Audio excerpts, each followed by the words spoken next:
The first time I visited Saigon was exactly a decade ago. I was with my family and I vividly remember sitting in a bus and my brother looked out the window and said, "Hey, look, a white person." Because at that time, Saigon was very homogeneously Vietnamese.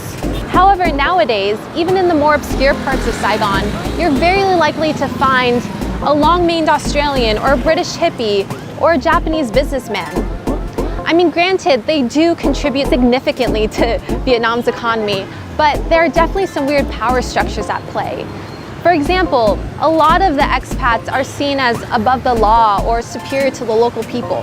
Is this just a perpetuation of imperialism or a harmless white man's desire for the exotic?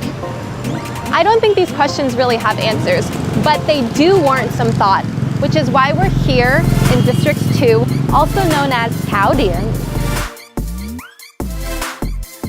In this neighborhood, there are very few local Vietnamese restaurants left.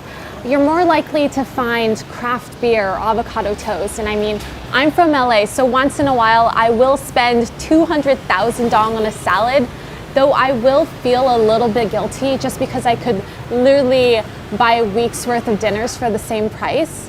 But I really don't think that you can beat a $2 bowl of goodness, of love, of porky broth and fresh noodles.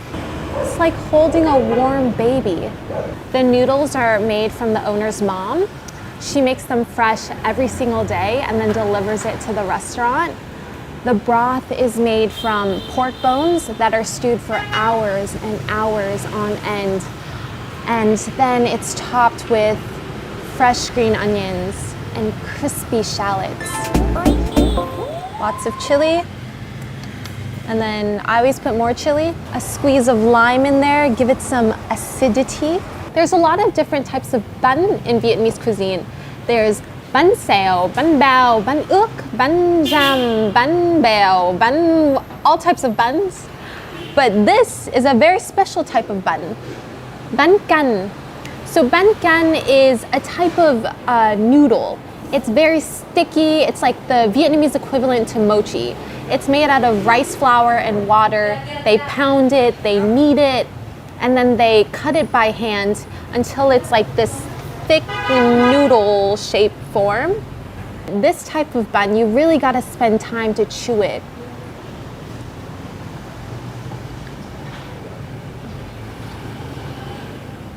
You know, it really has such a strong texture and it kind of holds the flavor a lot longer than something like pho or boom.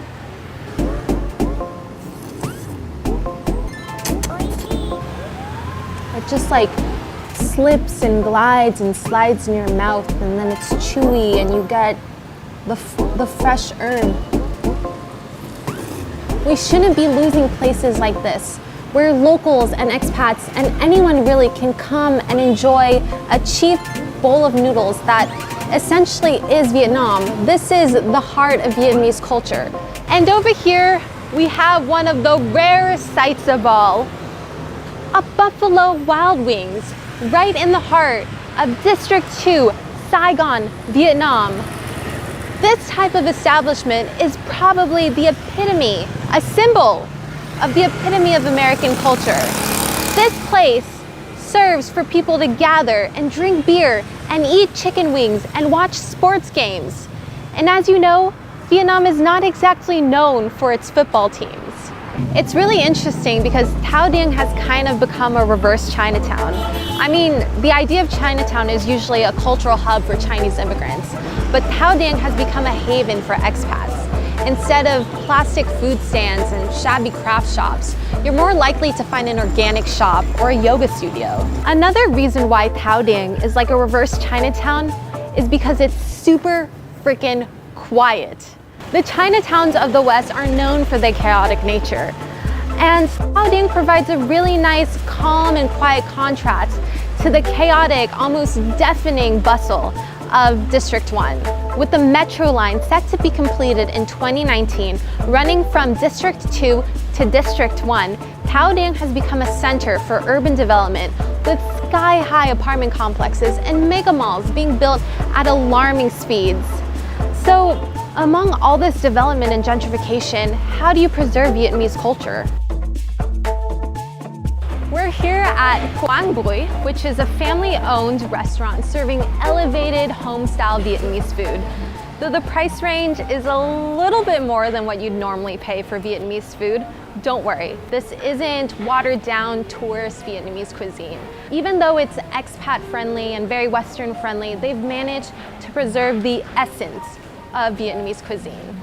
And to get an outsider's perspective on Vietnamese culture, I've invited my friend Brett, who's a filmmaker and expat living in Saigon, just to ask him some tough questions about my motherland. Why did you come to Vietnam in the first place? I don't know, like most people, I did like a backpacking thing and I traveled around the area. I spent most of the time in that trip in Thailand. Did you have the elephant pants and everything? No, I still have taste. And I was just totally blown away by like the hospitality, the generosity that, you know, I was shown here. So I convinced my girlfriend to move out here with me. And we haven't really looked back. We had like one, you know, like the first day we were here, we had. Were you like, uh-oh, this is a big mistake? Yeah, totally. We sold everything we owned in Chicago. I don't know, the culture is just so easy to engage with in a way, you know? Like, you think so? I feel like a lot of people say, especially about Saigon, that it's hard to kind of dig into the surface. Right, like I came here and I was like, okay, where are the arts, right? Like where is the music, where is the culture, you know, where are like the young people creating new things? Those things are happening so often here. You may feel out of place as like the only white person in the room, right? But like for the most part, nobody's gonna treat you like poorly. People are gonna like accept you and be glad that you're there. This place serves the type of food that I grew up eating every night for dinner, on the weekends for lunch. To me, this tastes like home. So let me introduce you this dish. It's a very special dish. It's steamed vegetables. And then this is actually called the poor kids food in Vietnamese culture. Because back then, meat was really scarce, so a lot of people had vegetables, but you know, not a lot of people could afford to get meat and stuff, so they would make this. So this is like a sauce made out of pork fat, dried shrimp, and nuoc mam.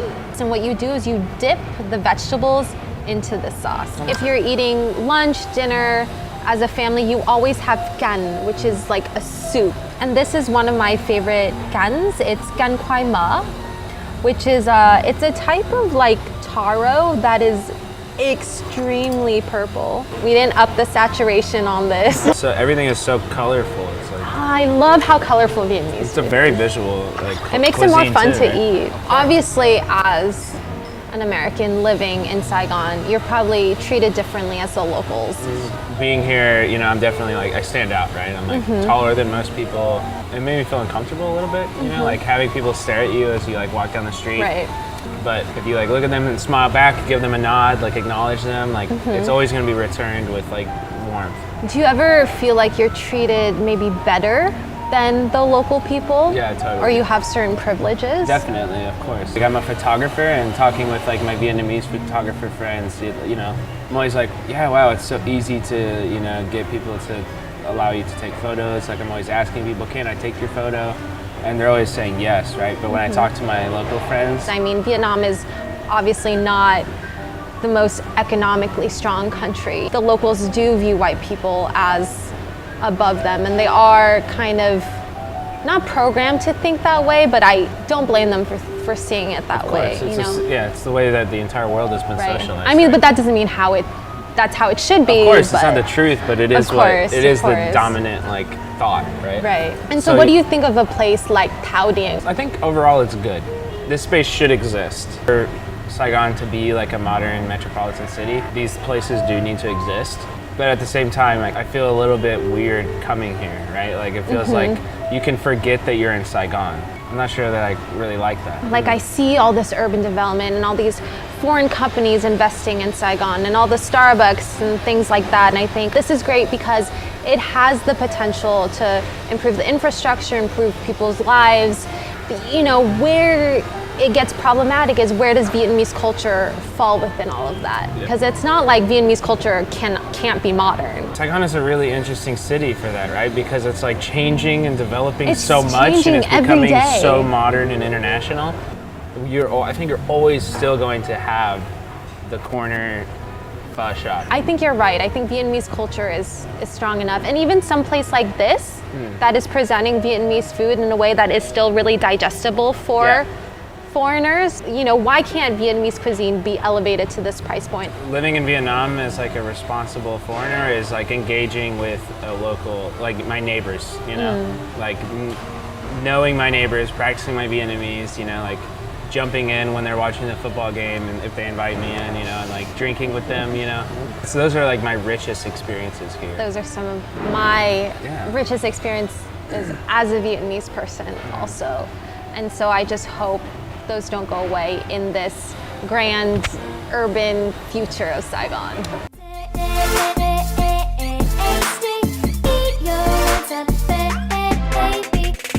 And over here, we have one of the rare sights of all, a Buffalo Wild Wings in the heart of District 2, Vietnam, Saigon,